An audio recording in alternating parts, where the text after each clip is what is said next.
The Odyssey by Homer, translated by Samuel Butler. Book 21. Minerva now put it in Penelope's mind to make the suitors try their skill with the bow and with the iron axes, in contest among themselves as a means of bringing about their destruction. She went upstairs and got the storeroom key, which was made of bronze and had a handle of ivory. She then went with her maidens into the storeroom at the end of the house, where her husband's treasures of gold, bronze, and wrought iron were kept, and where was also his bow, and the quiver full of deadly arrows that had been given him by a friend whom he had met in Lacedaemon, Iphitus, the son of Eurytus. The two fell in with one another in Messene at the house of Orticulus, where Ulysses was staying in order to recover a debt that was owing from the whole people, for the Messenians had carried off 300 sheep from Ithaca, and had sailed away with them and with their shepherds. In quest of these, Ulysses took a long journey while still quite young, for his father and the other chieftains sent him on a mission to recover them. Iphitus had gone there also to try to get back 12 brood mares that he had lost, and the mule foals that were running with them.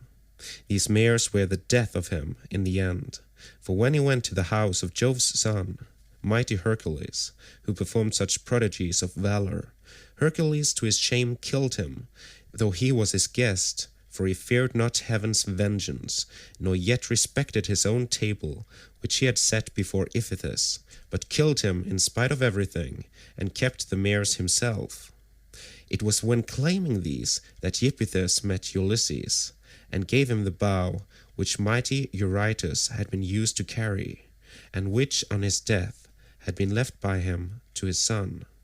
Ulysses gave him in return a sword and a spear, and this was the beginning of a fast friendship, although they never visited at one another's houses, for Jove's son Hercules killed Iphitus ere they could do so. This bow, then, given him by Iphitus, had not been taken with him by Ulysses when he sailed for Troy. He had used it so long as he had been at home, but had left it behind as having been a keepsake from a valued friend. Penelope presently reached the oak threshold of the storeroom. The carpenter had planed this duly, and had drawn a line on it, so as to get it quite straight. He had then set the doorposts into it, and hung the doors. She loosed the strap from the handle of the door, put in the key, and drove it straight home to shoot back the bolts that held the doors. These flew open with a noise like a bull bellowing in a meadow, and Penelope stepped upon the raised platform, where the chests stood in which the fair linen and clothes were laid by, along with fragrant herbs. Reaching thence, she took down the bow with its bowcase from the peg on which it hung. She sat down with it on her knees, weeping bitterly as she took the bow out of its case, and when her tears had relieved her, she went to the cloister where the suitors were, carrying the bow and the quiver, with the many deadly arrows that were inside it. Along with her came her maidens, bearing a chest that contained much iron and bronze, which her husband had won as prizes.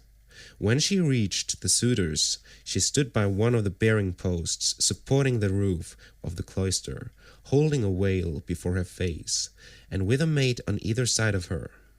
Then she said, "Listen to me, you suitors, who persist in abusing the hospitality of this house, because its owner has been long absent, and without other pretext than that you want to marry me.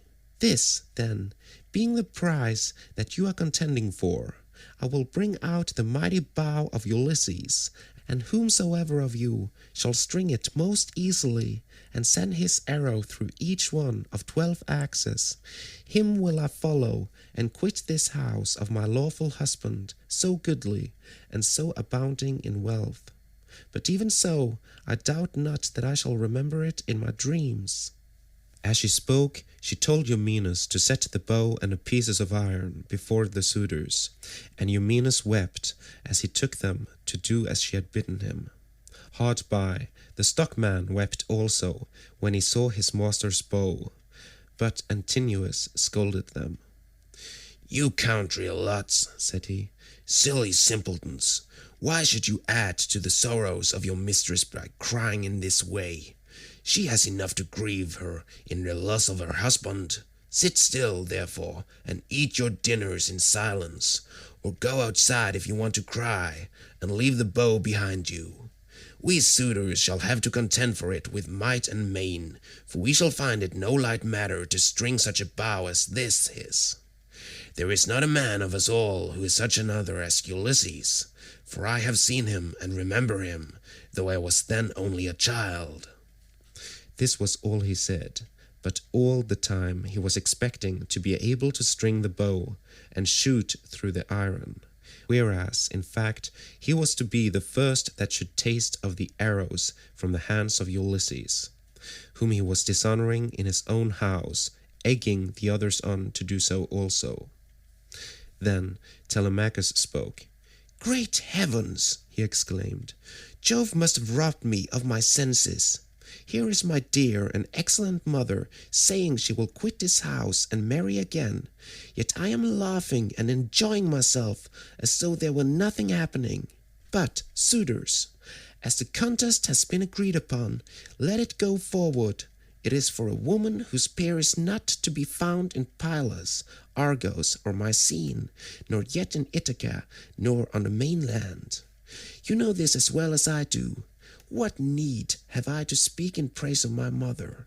Come on, then, make no excuses for delay, but let us see whether you can string the bow or no. I too will make trial of it, for if I can string it and shoot through the iron, I shall not suffer my mother to quit this house with a stranger, not if I can win the prizes which my father won before me." As he spoke, he sprang from his seat, threw his crimson cloak from him, and took his sword from his shoulder. First he set the axes in a row, in a long groove which he had dug for them, and had weighed straight by line. Then he stamped the earth tight round them, and everyone was surprised when they saw him set up so orderly, though he had never seen anything of the kind before. This done, he went on to the pavement to make trial of the bow. Thrice did he tug at it, trying with all his might to draw the string, and thrice he had to leave off, though he had hoped to string the bow and shoot through the iron. He was trying for the fourth time, and would have strung it had not Ulysses made a sign to check him in spite of all his eagerness. So he said, "Alas, I shall either be always feeble and of no prowess, or I am too young, and have not yet reached my full strength so as to be able to hold my own if anyone attacks me. You others, therefore, who are stronger than I, make trial of the bow and get this contest settled."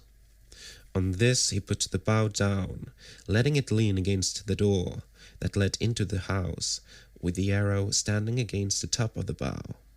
Then he sat down on the seat from which he had risen, and Antinous said, "Come on, each of you, in his turn, going towards the right from the place at which the cupbearer when he is handing round the wine." The rest agreed, and Laodice, son of Oenops, was the first to rise. He was sacrificial priest to the suitors, and sat in a corner near the mixing bowl. He was the only man who hated their evil deeds, and was indignant with the others. He was now the first to take the bow and arrow, so he went on to the pavement to make his trial. But he could not string the bow, for his hands were weak and unused to hard work. They therefore soon grew tired, and he said to the suitors, "My friends, I cannot string it. Let another have it. This bow shall take the life and soul out of many a chief among us, for it is better to die than to live after having missed the prize that we have so long striven for, and which has brought us so long together. Some one of us is even now hoping and praying that he may marry Penelope, but when he has seen this bow and tried it, let him woo and make bridal offerings to some other woman, and let Penelope marry whoever makes her the best offer, and whose lot it is to win her." On this he put the bow down, letting it lean against the door, with the arrow standing against the tip of the bow. Then he took his seat again, on the seat from which he had risen, and Antinous rebuked him, saying, Leodes, what are you talking about? Your words are monstrous and intolerable. It makes me angry to listen to you. Shall, then, this bow take the life of many a chief among us, merely because you cannot bend it yourself? True, you were not born to be an archer, but there are others who will soon string it. Then he said to Melanthius the goatherd, Look sharp, light a fire in the court, and set a seat hard by, with a sheepskin on it. Bring us also a large bowl of lard, from what they have in the house. Let us warm the bow and grease it. We will then make trial of it again, and bring the contest to an end. Melanthius lit the fire, and set a seat covered with sheepskins beside it. He also brought a great bowl of lard from what they had in the house. And the suitors warmed the bow, and again made trial of it. But they were none of them nearly strong enough to string it. Nevertheless, there still remained Antinous and Eurymachus, who were the ringleaders among the suitors, and much the foremost among them all. Then the swineherd and the stockman left the cloisters together, and Ulysses followed them. When they had got outside the gates and the outer yard, Ulysses said to them quietly, Stockman, and you, swineherd, I have something in my mind, which I am in doubt whether to say or no, but I think I will say it. What manner of men would you be to stand by Ulysses, if some god should bring him back here all of a sudden? Say which you are disposed to do, to side with the suitors or with Ulysses. Father Jove, answered the stockman, would indeed that you might so obtain it. If some god were but to bring Ulysses back, you should see with what might and main I would fight for him. In like words, Eumaeus prayed to all the gods that Ulysses might return. When, therefore, he saw for certain what mind they were of, Ulysses said, It is I, Ulysses, who am here. I have suffered much, but at last, in the 20th year, I am come back to my own country. I find that you two alone of all my servants are glad that I should do so, for I have not heard any of the others praying for my return. To you two, therefore, will I unfold the truth as it shall be. If heaven shall deliver the suitors into my hands, I will find wives for both of you, will give you house and holding close to my own, and you shall be to me as though you were brothers and friends of Telemachus. I will now give you convincing proofs that you may know me and be assured. See, here is the scar from the boar's tooth that ripped me when I was out hunting on Mount Parnassus with the sons of Odysseus.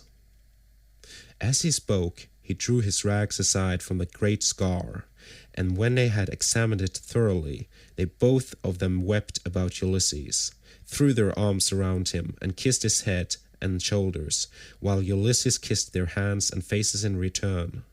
The sun would have gone down upon their mourning, if Ulysses had not checked them, and said, Cease your weeping, lest someone should come outside and see us, and tell those who are within. When you go in, do so separately, not both together. I will go first, and do you follow afterwards. Let this, moreover, be the token between us. The suitors will all of them try to prevent me from getting hold of the bow and quiver. Do you, therefore, Eumaeus, place it in my hands when you are carrying it about, and tell the women to close the doors of their apartment. If they hear any groaning or uproar, as of men fighting about the house, they must not come out, they must keep quiet and stay where they are at their work. And I charge you, Philoetius, to make fast the doors of the outer court, and to bind them securely at once. When he had thus spoken, he went back to the house, and took the seat that he had left. Presently, his two servants followed him inside. At this moment, the bow was in the hands of Eurymachus, who was warming it by the fire. But even so, he could not string it, and he was greatly grieved. He heaved a deep sigh and said, I grieve for myself and for us all.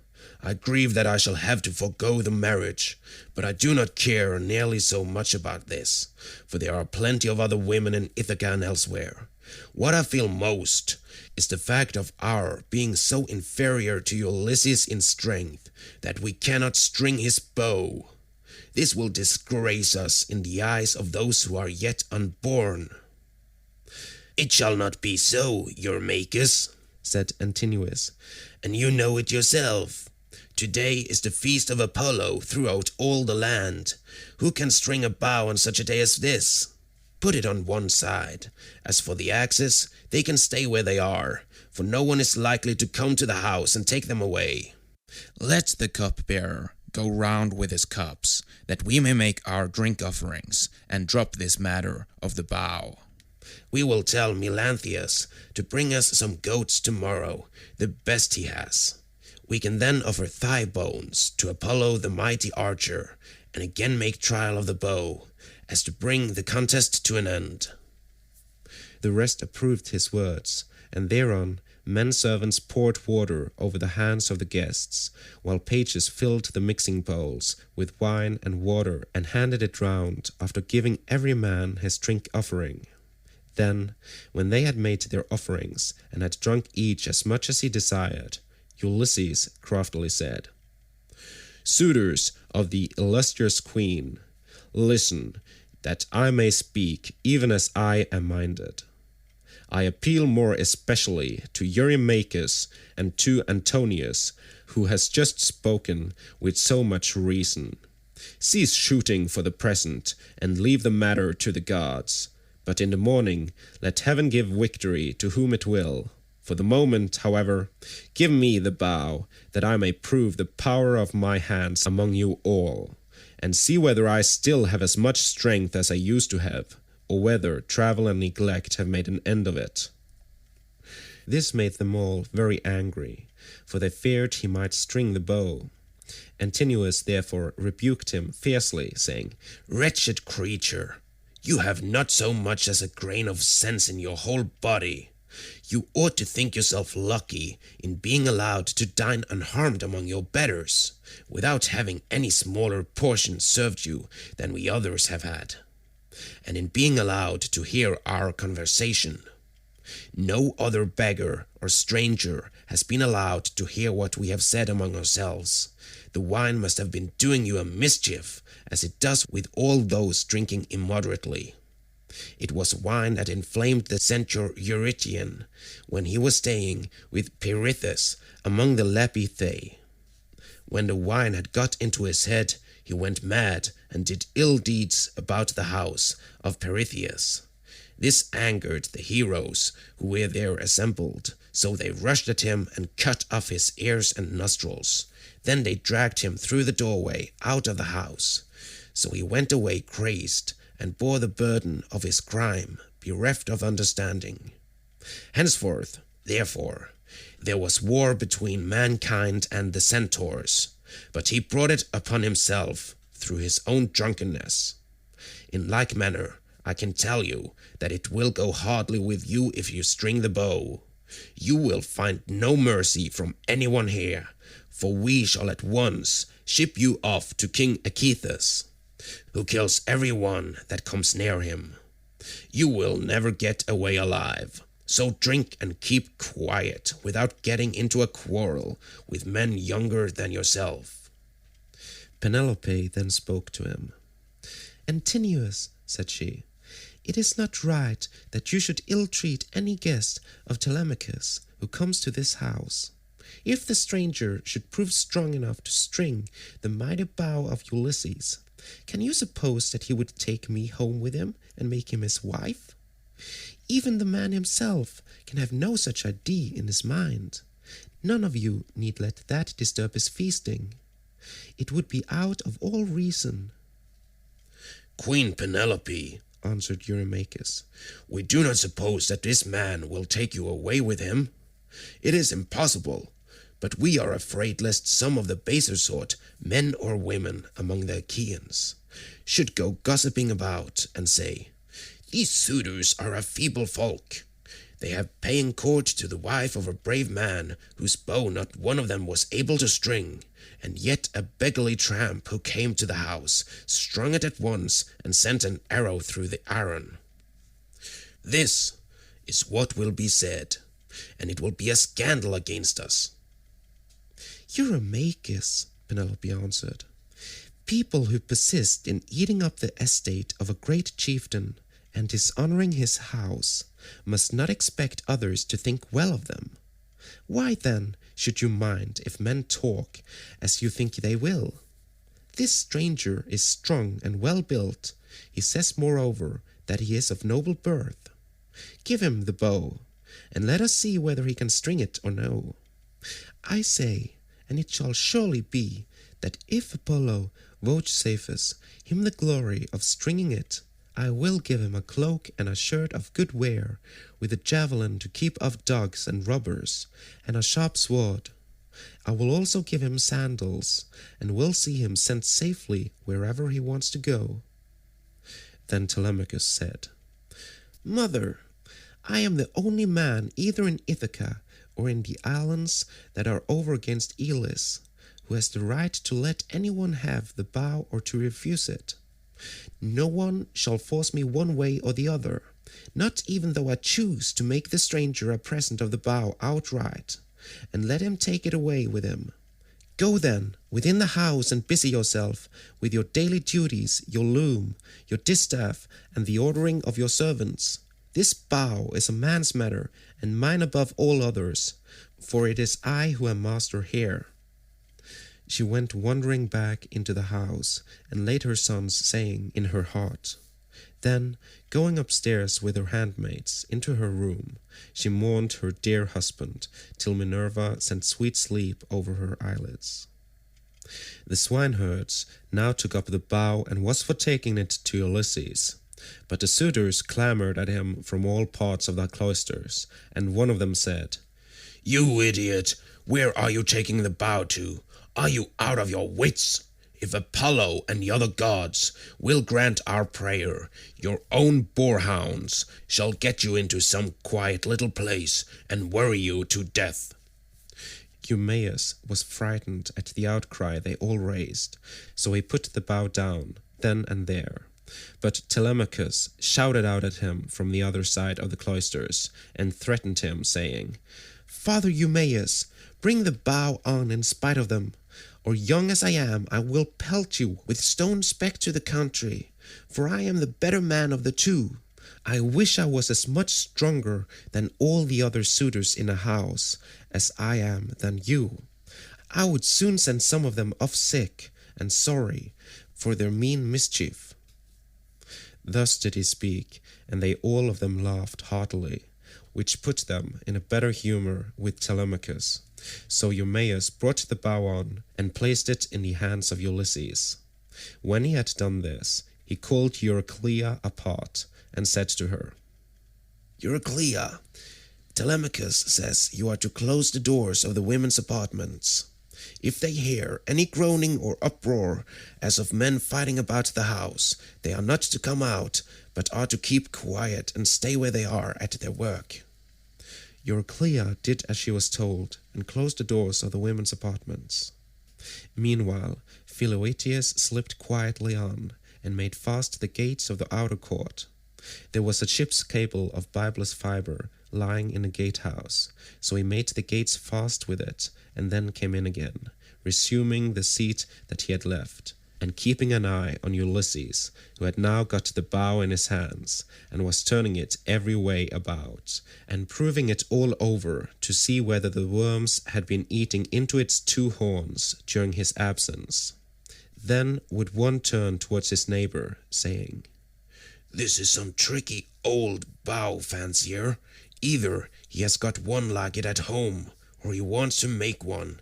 In such workmanlike style does the old vagabond handle it." Another said, "I hope he may be no more successful in other things than he is likely to be in stringing this bow."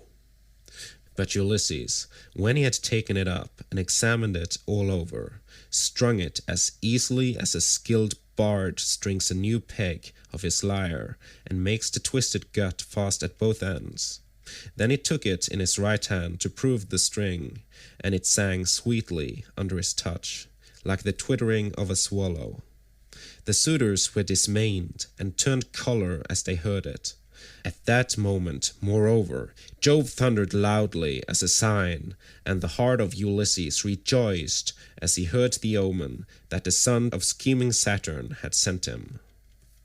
He took an arrow that was lying upon the table, for those which the Achaeans were so shortly about to taste were all inside the quiver. He laid it on the centerpiece of the bow, and drew the notch of the arrow and the string toward him, still seated on his seat. When he had taken aim, he let fly, and his arrow pierced every one of the handle holes of the axes, from the first onwards till it had gone right through them, and into the outer courtyard. Then he said to Telemachus, "Your guest has not disgraced you, Telemachus. I did not miss what I aimed at, and I was not long in stringing my bow. I am still strong, and not as the suitors twit me with being. Now, however, it is time for the Achaeans to prepare supper while there is still daylight, and then otherwise to disport themselves with song and dance, which are the crowning ornaments of a banquet." As he spoke, he made a sign with his eyebrows, and Telemachus girded on his sword, grasped his spear, and stood on beside his father's seat. End of Book 21.